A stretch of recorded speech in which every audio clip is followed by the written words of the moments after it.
Halo semuanya, selamat datang kembali di video analisa harian XAUUSD bersama Amandana. Dan ini adalah analisa harian XAUUSD pada hari ini, tanggal 26 Maret 2026, hari Kamis. Seperti biasa, jika kalian semua suka dengan videonya, jangan lupa like dulu videonya, subscribe bagi belum subscribe, hidupkan lonceng, dan di-share ke yang lain.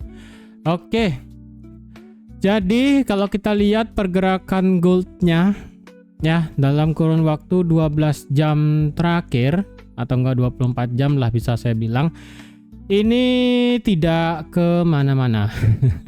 Ya, ini kalau kalian lihat juga ini gambarnya masih sama aja kayak kemarin, tidak berubah.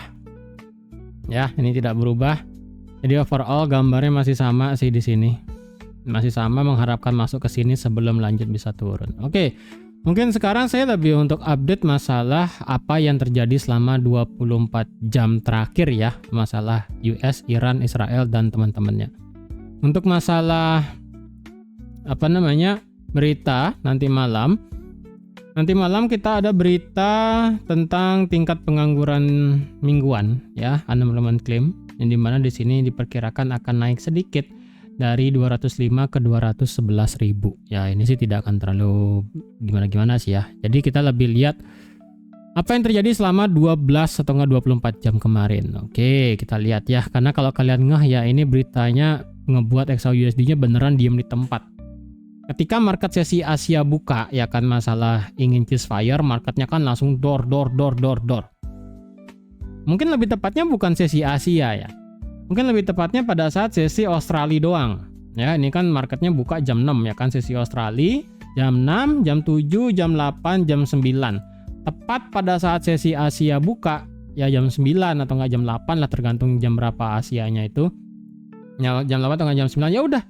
Dia nggak ada naik lagi, dia turun juga naik lagi sampai sesi Eropa ya kan, sampai sesi sampai sesi New York bergerak di tengah. Jadi ibaratnya berarti pure hari kemarin tidak ada kejelasan. Oke, coba kita lihat apa yang terjadi sebenarnya kemarin. Jadi di sini ya, Iran itu kan kemarin sudah menerima 15 syarat dan ketentuan ya, SK 15 syarat dan ketentuan, term dan condition dari Amerika, apa yang diinginkan gitu kan, supaya bisa melakukan yang namanya gencatan senjata ataupun ceasefire. Jadi di sini kalau dilihat ya, di sini ada beritanya juga, Iran tidak akan menerima gencatan senjata atau memasuki proses ini dengan pihak yang telah melanggar perjanjiannya. Ini sih Iran masih kekeh belum pengen, walaupun dibilangnya sudah menerima proposal itulah bahasanya ya. Di sini juga meningkatkan upaya supaya terjadinya gencatan senjata. Kemudian di sini juga bilangnya gencatan senjata dan pembicaraan tidak layak dengan kondisi saat ini karena masih sangat reaktif sekali. Ya, jadi apapun berita tentang gencatan senjata, tiba-tiba gencatan senjata nggak jadi, kemudian nggak jadi tiba-tiba dador lagi, ini sangat sensitif. Ya walaupun secara pergerakan range harganya dari XAUUSD masih sekarang sih normal ya, tidak terlalu besar banget. Jadi kalau dilihat satu candle H1 di sini tidak terlalu gede banget, nggak kayak kemarin ya.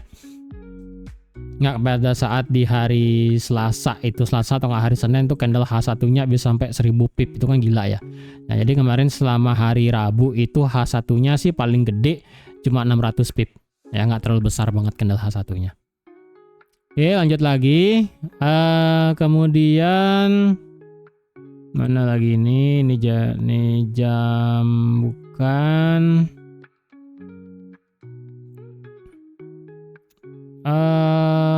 Ini dia ya. Ini ya, ada 15 poin. Sebenarnya kalau kalian cari di ChatGPT atau nggak di Gemini ya, tentang masalah apa aja 15 poinnya itu sebenarnya kalian bisa dapat. Cuman secara ofisialnya tidak mungkin dikasih tahu ya kan. Cuman katanya 15 poinnya itu masalah nuklir, kemudian masalah fasilitas nuklir juga, kemudian Selat Hormuz, dan yang terakhir masalah militer. Itu sih 3 hal tersebut gitu. Terus di sini produksi minyak Irak semakin anjlok ya karena masalah penyimpanannya penuh dan ekspor dari Selat Hormuz terhambat. Oke. Karena Irak kan memproduksinya kan terus ya, Hormuznya ditutup. Kemudian di sini juga berarti produksinya juga akan semakin berkurang. Kemudian mana ini? Oh, lumayan ya, turun sampai 80% karena Selat Hormuz tutup. Oke, belum ada tanggal atau tempat yang dikonfirmasi kemungkinan pembicaraan Amerika Serikat dengan Iran di Islamabad. Dan Iran pun belum menyetujui pembicaraan tersebut. Iran akan mengakhiri perang pada waktu yang mereka pilih sendiri. Ini memang ciri khasnya Iran ya, keras ya. Batu lah, ya apapun lah bahasanya ya. Tidak mau kalah lah intinya perang Iran di sini.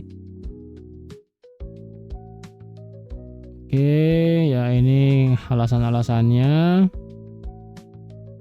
Nah, ini juga Iran menginginkan pengakuan internasional terhadap otoritasnya penuh di Selat Hormuz ya.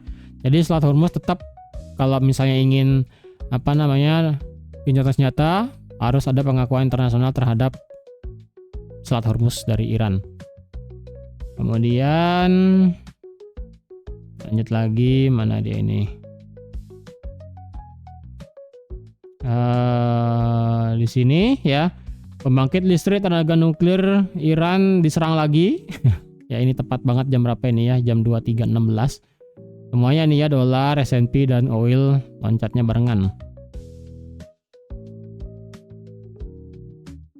Lanjut, apalagi di sini? Ini ada selat baru ini ya. Apa ini? El Mandeb. Kurang tahu dah itu ya. Ini juga lucu nih ya. Kemudian mana lagi? Ini banyak sih ya sebenarnya update-nya ya. Jadi yang bermasalah dengan adanya Iran di sini bukan cuma minyak ya. Jadi gas itu juga lumayan terganggu. Di sini ya jubir lah ya, atau nggak, sekretaris pers di Gedung Putih mengatakan juga militer AS lebih cepat dari jadwal dalam operasi Iran ya. Katanya kan 4 minggu ya, seharusnya sih ini sudah lewat atau belum sih sebenarnya. Oh, sekarang minggu keempat ya. Karena kan yang dibilang sama Operation Fury oleh Trump, atau enggak dengan siapa sih kolonelnya tuh, saya lupa namanya. Itu kan dan juga menteri perangnya dan juga kolonelnya itu kalau nggak salah kan 3 sampai 4 minggu ya jadwalnya. Mereka itu ingin targetnya 3 sampai 4 minggu selesai gitu kan ya. Jadi kan bisa dibilang sebelum Ramadan. Ramadan kemarin tanggal berapa ya? 21, berarti kalau nggak salah kemarin 20-an ya. Berarti kalau dihitungnya 1, 2, 3, 4. Ini sekarang minggu keempat sih seharusnya ya. Jadi kalau dibilang ini bukan lebih cepat dari jadwal. Ini kalau dibilang memang 3 atau nggak 4 minggu atau nggak 4 atau nggak 5 minggu, ini berarti sesuai jadwal sih sebenarnya. Ya, tidak tidak lebih cepat. Sesuai berarti plannya cuma 4 minggu ya. Nah, di sini ya berarti ya 4 sampai 6 minggu operasinya. Operation Fury-nya. Iran katanya nolak, di sini mereka belum melakukannya. Kemudian nah ini ya, Gedung Putih tidak pernah mengkonfirmasi 15 poinnya itu seperti apa ya, kan nggak mungkin kan. Kemudian ini ada pulau-pulaunya juga. Ini asumsi dari Israel, Trump kemungkinan akan mengumumkan gencatan senjata paling lambat Sabtu depan. Sabtu depan berarti Sabtu ini ya, berarti akhir bulan. Wah, itu hebat sih. Nggak ada lagi sih. Pertemuan Xi Jinping dijadwalkan ulang 14 dan 15 Mei. Waduh, kenapa saya ingat banget kalau bulan-bulan Mei itu bulan-bulannya agak gimana ya. Pokoknya kalau nggak April, Mei itu antara tahun lalu atau nggak 2 tahun yang lalu ya, itu bulannya agak sedikit saya ingat itu soalnya ya, April atau nggak Mei, saya lupa sih. Ini 14-15 Mei. Berarti Xi Jinpingnya itu ke Amerika ya, karena di sini juga menjamu Xi Jinping di Washington.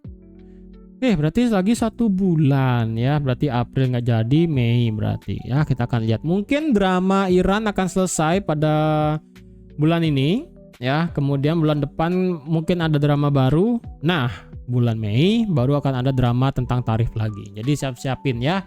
Setiap bulan kita akan mendapatkan drama dari Trump itu sendiri. Nggak ada. Tidak, oke, di sini tidak ada pembicaraan dengan Iran.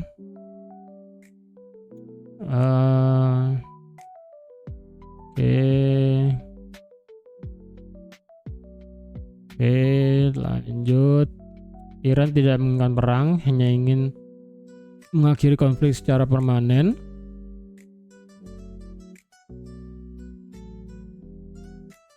Oke.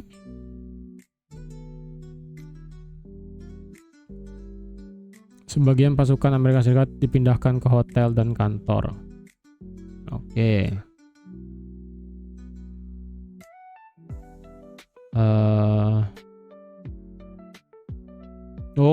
Ini mantep nih Trump ya. Nggak mau dia di sini.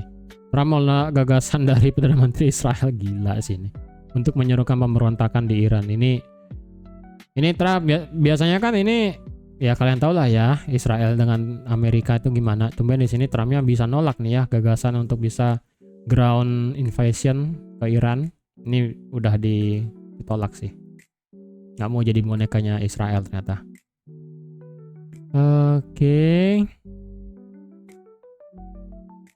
Nah ini ya di Pulau Kak. Ini itu kan di potensi serangan darat dari Amerika Serikat.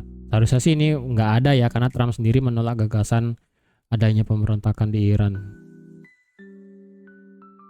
Dah itu doang sih ya, tidak ada update lagi. Trump juga nggak ada ngomong, baru walaupun di jadwalnya sih ini ada ngomong ya kan tadi pagi.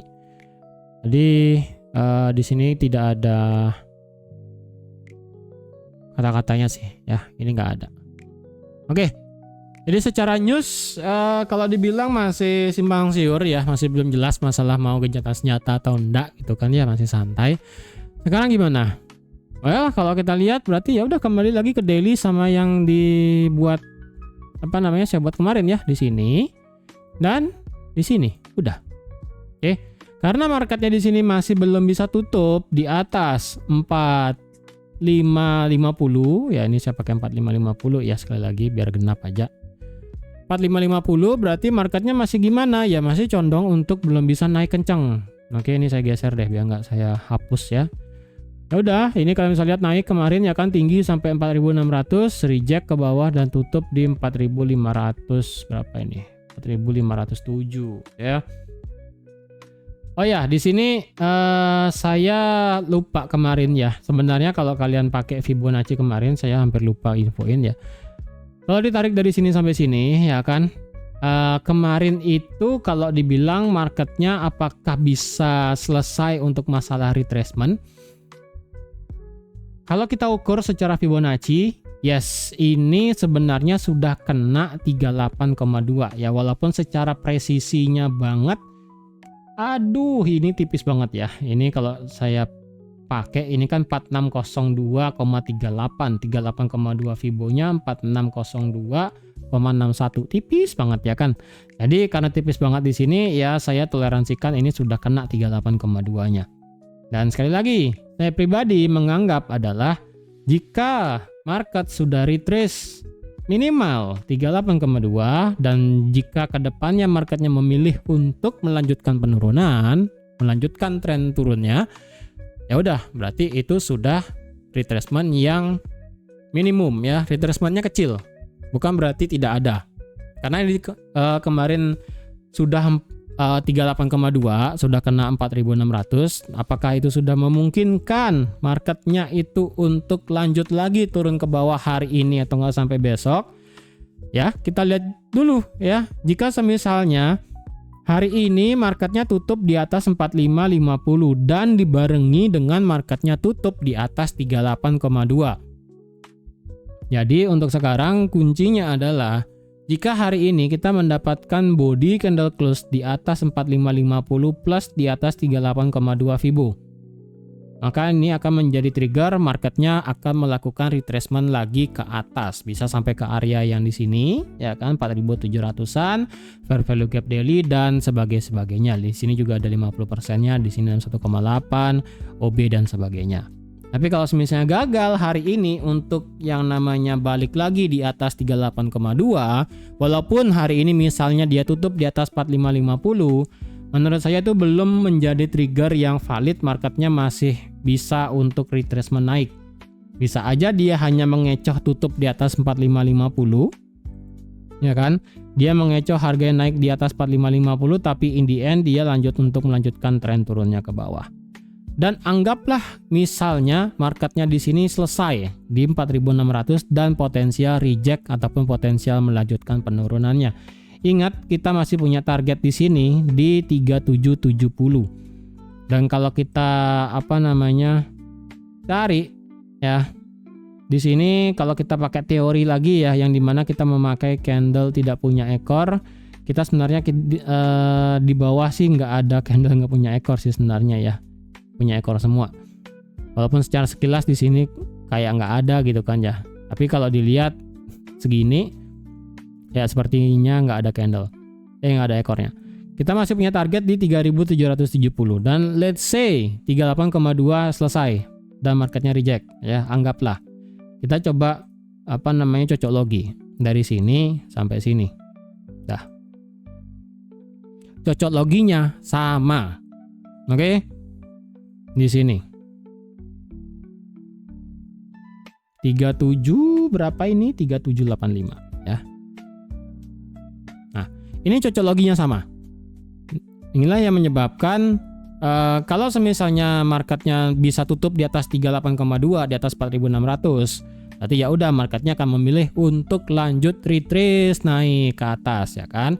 Tapi kalau misalnya memang 4.600 stop ya kan, 4.600 stop dan lanjut ke depannya untuk melanjutkan ke bawah, ya kalian misalnya di sini target swing besar 1618 ada di 3770.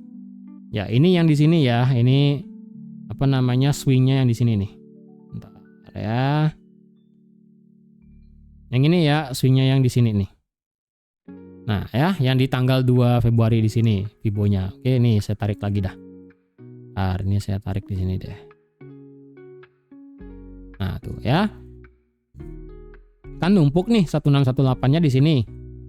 Jadi ya udah, ini berarti adalah next target kalau marketnya memilih untuk lanjut turun ke bawah, dengan syarat memang marketnya respect 38,2 sekarang di 4.600. Kalau demikian, apakah kita sudah bisa sell untuk melakukan swing?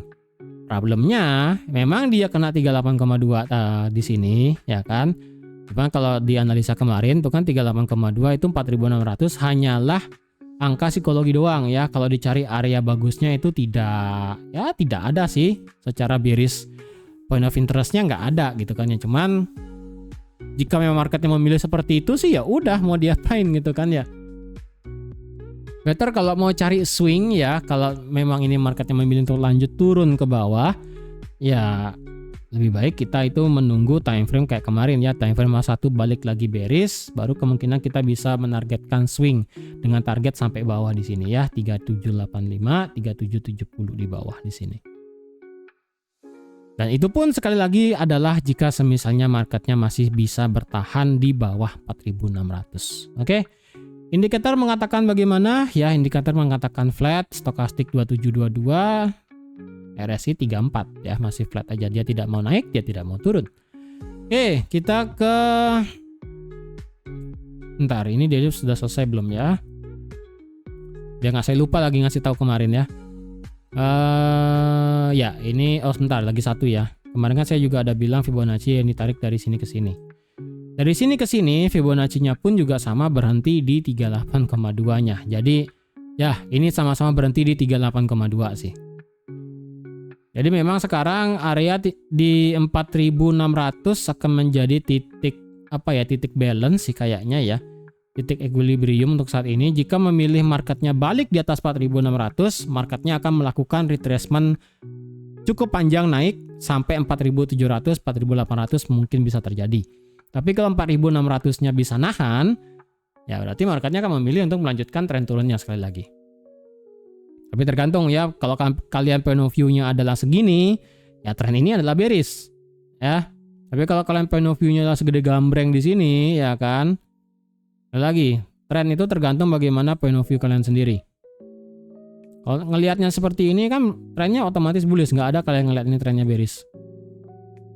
Tapi kalau kalian point of view-nya adalah seperti ini, ya ini trennya adalah bearish. Tapi kalau kalian bicara market structure, walaupun kalian tarik sebesar ini ya gambarnya, ya tetap kalau masih secara market structure ini adalah bearish. Jadi bedain ya, kalau misalnya kalian ngelihat tren, kalian tuh ngelihatnya point of view-nya segede apa. Tapi kalau kalian bicara masalah market structure, berarti adalah bicara masalah market terbaru, bukan masalah histori. Oke? Itu dari segi daily. Kita ke H4. H4 piye? H4 ini juga masih sama. Ya, tidak berubah. Dan coba kita ukur Fibonacci H4 dari swing ya. Saya juga kemarin lupa mengukurnya. Dari sini sampai sini, jebret, pas 78,6. Ya, 78,6-nya 4599, ya naik lagi dikit lah 4.600 ya kan. Kena, kemudian turun ke bawah gitu. Lucu banget ya. Nah, sekarang bagaimana nih? Ingat ya, ini 4550 dan 4643 adalah daily ya. Ini biar nggak saya hapus, saya kasih ini tetap ya. Ini untuk bagian atas tetap saya akan biarkan seperti ini ya kan. Sekali lagi, H4 structure-nya adalah bearish. Jika nanti ke depannya marketnya bisa untuk melakukan break di bawah ini, otomatis H4 akan melakukan break of structure ya. Dan apakah kita bisa menarik suatu trend line tertentu untuk bearishnya?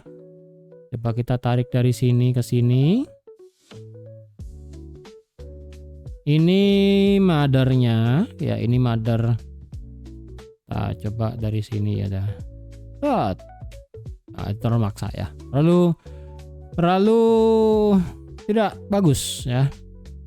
Coba kita turunkan lagi, kita cari yang lebih bawah lagi, yang lebih dalam lagi, ternyata nggak ada ya. Oke, itu coba kita tarik untuk support trend line-nya ya. Dari sini ke sini, jebret. Nah, ini sekarang dia kena nih. Oke, berarti sekarang marketnya sedang bergerak di sini ya. Marketnya sedang bergerak di atas trend line. Jadi kalau semisalnya marketnya di sini itu bisa tutup di bawah trend line plus ya, di sini ada satu support yang kemarin saya lupa kasih. Di sini di 4.500 ya. Ya saya pakai yang kegenap ya, walaupun angka presisinya 4502, saya pakai 4.500 aja.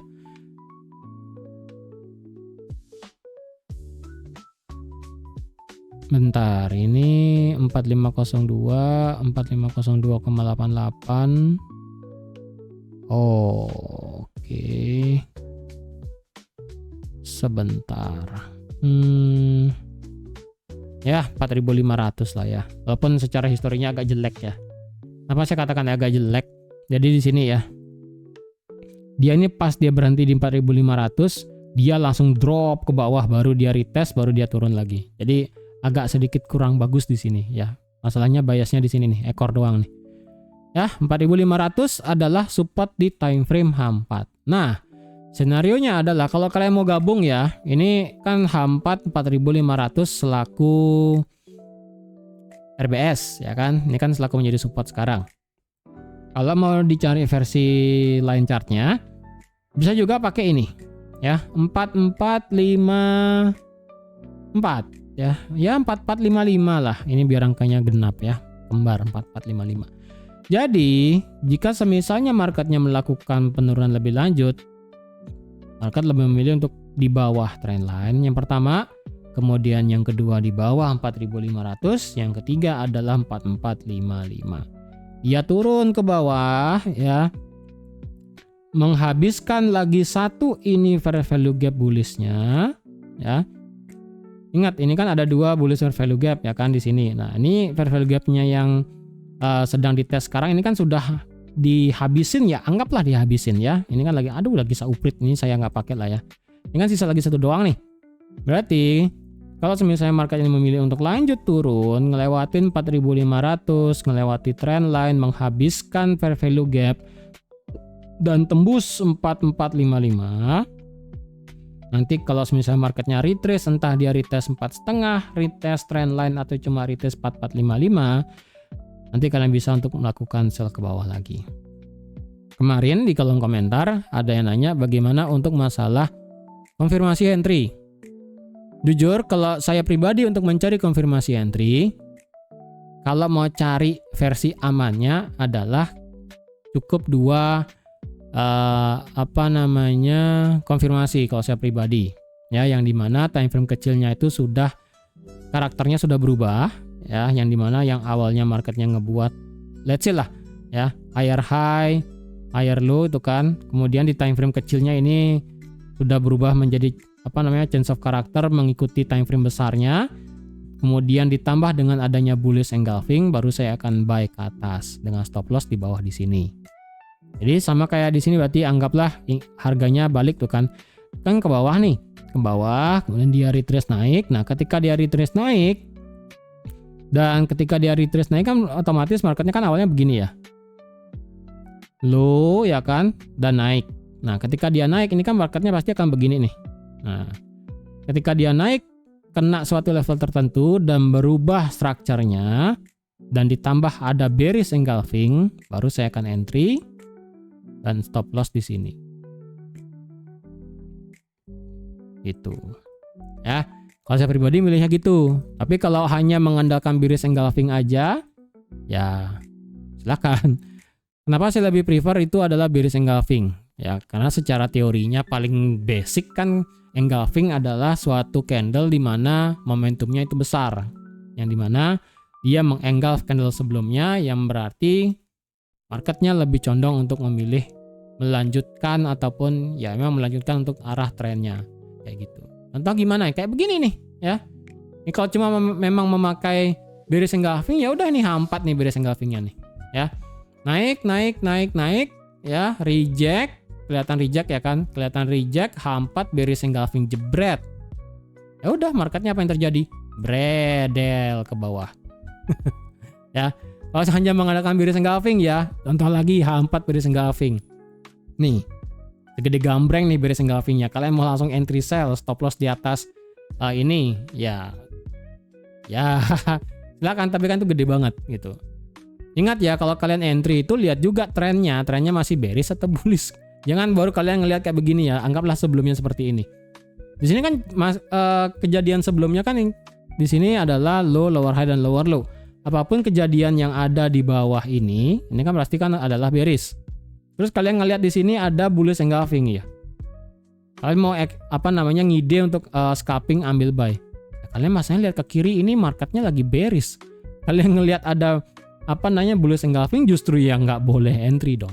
Itu masalahnya. Tapi tetap ya, tidak selamanya engulfing itu juga bagus ya. Semua metode itu pasti ada probabilitasnya. Ya, saya kembali lagi pakai teori yang dimana kalau dia engulfing itu teori simple ya, teori basic, teori paling pertama tentang candle pattern. Kalau sudah ada engulfing berarti menandakan adalah momentumnya besar. Dia momentumnya itu adalah mengambil candle sebelumnya. Ya udah, saya pakainya itu, simple. Ya, yang penting tahu ini marketnya lagi kemana arahnya gitu. Oke? Ini H4 ya. Kalau misalnya marketnya memilih untuk bisa seperti itu ya lebih bagus. Tapi kalau misalnya nggak bisa ya kayak begini lagi berarti ya. Dia lebih memilih untuk dia naik retrace baru dia akan turun. H4 indicator stokastik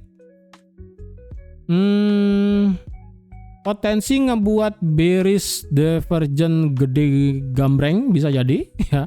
Karena kalau dibilang ini kan swing wave-nya terakhir ya kan. Ini dia naik ya kan, naik, tapi secara chartnya dia di sini turun. Ketara banget nih, bearish divergence-nya gede banget ya kan. Tapi cuma stokastik doang, secara RSI-nya sih masih flat di 50 ya. Nah, sekarang begini nih. Secara stokastik dia sudah masuk ke dalam zona overbought. Tetapi ketika masuk ke dalam zona overbought, marketnya tidak ngegas naik. Oke, dicatat. Seharusnya dan sewajarnya jika marketnya itu masuk ke dalam zona overbought, logikanya adalah jika trennya bullish, market seharusnya ngegaslah naik. Kalau marketnya tidak dalam kondisi bullish, berarti kecenderungan marketnya itu adalah hanya untuk retrace, hanya untuk reset momentum doang. Contoh yang terakhir adalah pada saat di sini. Ya, saya nggak tahu nih, masih nggak ada yang open di 5.200 ya. Di sini ya kalian bisa lihat, marketnya naik ya kan secara stokastik. Diam di dalam zona overbought. Di sini dia tembus di atas 5.200. Tapi kalian lihat sendiri trennya kan ini masih bearish ke bawah. Dia masih ngebuat lower low dan lower high. Sekalinya dia keluar dari zona overbought ya kan ke bawah, didukung dengan stokastiknya yang break ke bawah, ya udah marketnya ke bawah. Itu ya. Apakah marketnya ini akan mengulang kejadian kayak di 11 Maret? Ya bisa jadi. Ya. Inilah mengapa kalau ngelihat overbought dan oversold itu tidak semudah itu ya. Contoh lainnya ya, Ya, ketika ini marketnya masih dalam kondisinya bullish ya. Ketika marketnya ini memang sudah dari bearish berubah menjadi bullish. Oke, dari bearish berubah menjadi bullish. Ini kan awalnya bearish nih, ya. Bearish, break. Di sini change of character. H4-nya stay di dalam zona overbought. Apa yang terjadi ketika sudah change of character, marketnya diam di dalam overbought? Ya udah, marketnya larilah ke atas. Itu. Oke? Jadi lihat juga tuh ya, nih sekarang nih di dalam overbought tapi marketnya nggak naik. Dan secara RSI dia flat di 50. Keluar zona overbought, didorong dengan RSI balik lagi ke 40, udah sih ini bubar ke bawah. Ya. Jadi ini masih sama, ya ini break, retest, konfirmasi, sell. Oke, sampai mana? Ya ini kalau mau tunggu di sini ya di 4100 juga boleh. H1 sekarang. Ingat ya, H4 strukturnya masih bearish ya, nggak bisa digugat. H1, kemarin saya ada infokan H1 secara internal strukturnya adalah bullish. Kenapa? Karena internalnya dia kan seperti ini kemarin. Oke, dia low, lower high dan lower low dan higher high, higher low dan higher high. Jadi selama dia tidak ada break di bawah ini, ya H1 belum ada change of character. Memang kita kelihatannya telat, ya kan? Cuman kalau mau lebih amannya seperti itu. Ya mau gimana, ya kan? Kalau kalian mengandalkan market structure ya harus menunggu. Ya, karena H1 sekarang ini adalah high, ini adalah low dan ini adalah high-nya. Udah. Selama dia tidak break di bawah 4.300 ya, marketnya belum memilih untuk lanjut bearish. Tapi ada enaknya juga kalau kita mengandalkan market structure yang dimana kita itu akan melihat marketnya itu biasnya lebih clear kemana. Jika kita ngelihatnya H4 aja, memang H4 ini bearish. Jadi kalau yang tadi ini kan point of view H4 ya, dia ngelewatin supportnya 4,5, dia ngelewatin resistennya juga become support di 4455, ngabisin fair value gapnya juga di yang terakhir di sini. Ya ini saya buat dulu. Ya. Ngabisin fair value gap terakhirnya di sini, berarti kemungkinannya marketnya akan lanjut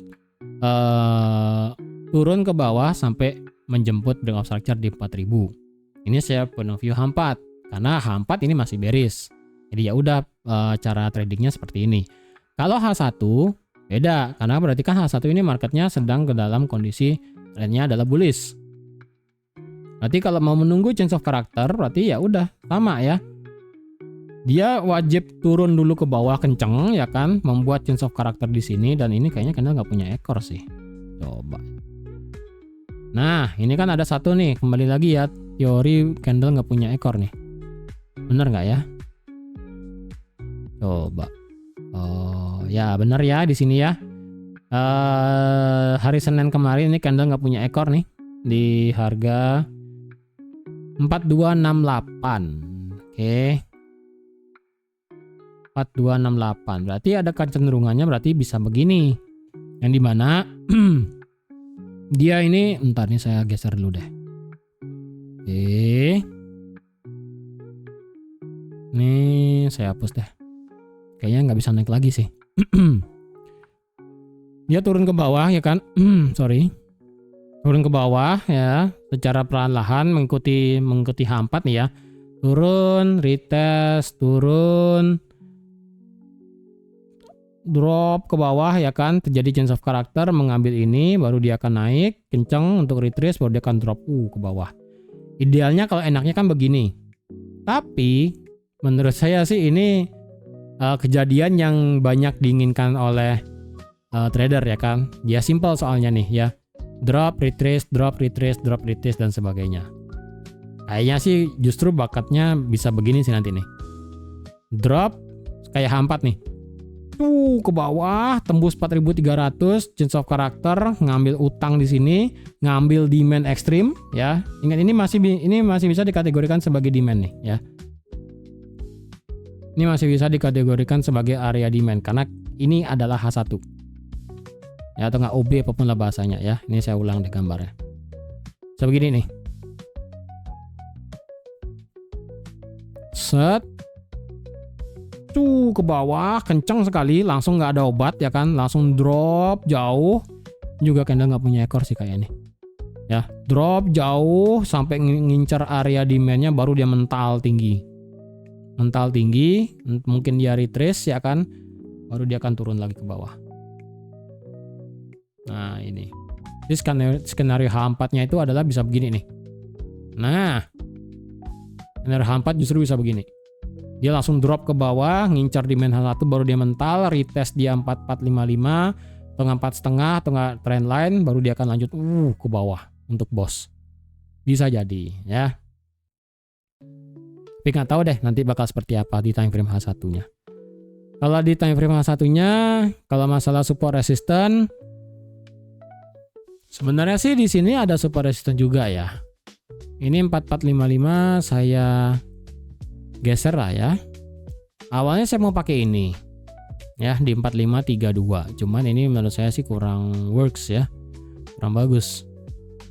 Karena secara historinya di sini memang dia ini ketahan ya kan, breakout, retest dan turun, tapi ketika marketnya balik lagi ke atas nggak nyampe. Nah ini ada sesuatu hal nih berarti. Berarti kita pakainya adalah bentar. Seharusnya ini sih yang bagus ya, 4.500.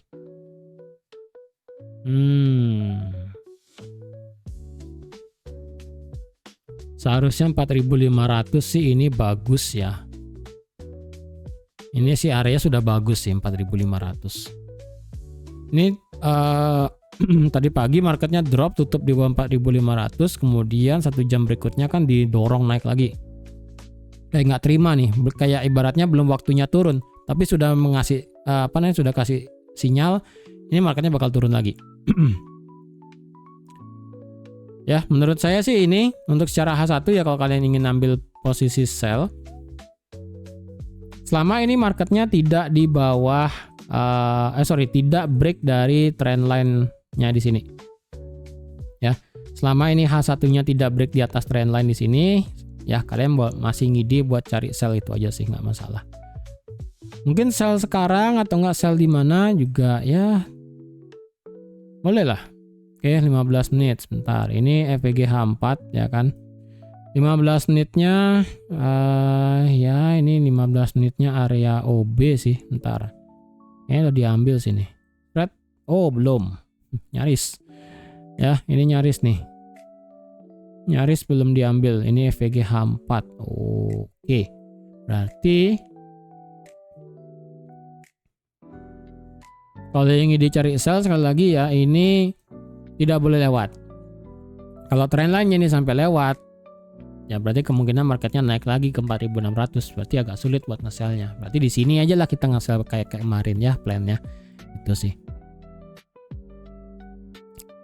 Jadi untuk plan H1 masalah support resistance, wah ini agak sulit sih sebenarnya ya. Ini kalian lihat sendiri nih, 4,5 ini kan sempat drop ya kan, tutup di 4,5, doji, baru dia drop ke bawah, retest 4,5 baru dia turun. Nah ini sekarang nih break di bawah 4,5, justru ada bullish engulfing. Nah ini agak sedikit dilema nih. Lebih baik sih kalau bisa harga balik lagi di bawah 4,5 baru bisa untuk cari sell sih. Sama sih plannya kayak di sini ya.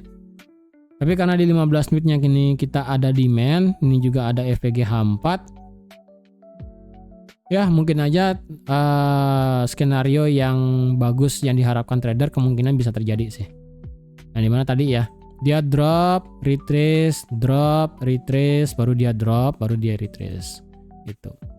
Bukan kayak tadi yang dimana ya tuh drop, retrace langsung ke bawah.